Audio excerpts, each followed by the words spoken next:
Siya nga pala mga kapon, nagpasadya ako ng kung tawagin ay sinturon sa tangke. Kasi yung tangke natin, yung bracket nito, tsaka ito, plastic. Kaya pag darating ang araw, nalulutong yan, may tendency mapunit, lalo na pag laging puno to, pag nag-aalog ito.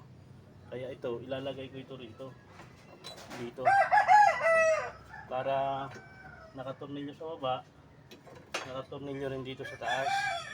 Kaya ang magsasalo sa tangke na ito kapag ito ay bumigay na pagdating ng araw.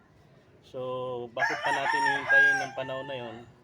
Ngayon pa lang, agapan na natin. Kaya nagpasadya ako ng sinturon na to.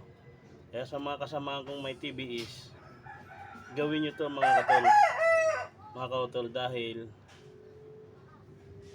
huwag nyo nang hayaang bumigay yung bracket na yan, dahil plastic lang yan.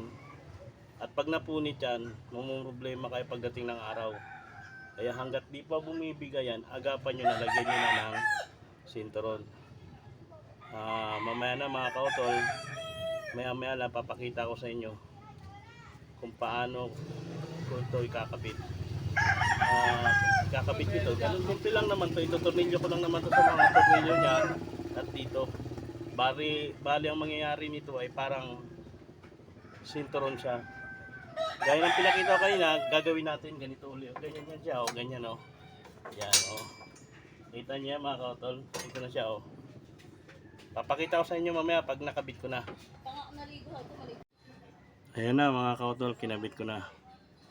At least di na ako nag-aalala na baka mapunit pa yung bracket ng tangke ko. Kasi ang inaalala ko dyan, dahil plastic yung bracket, may tendency mapunit lalo na pag napupultang yung tangke dahil mabigat.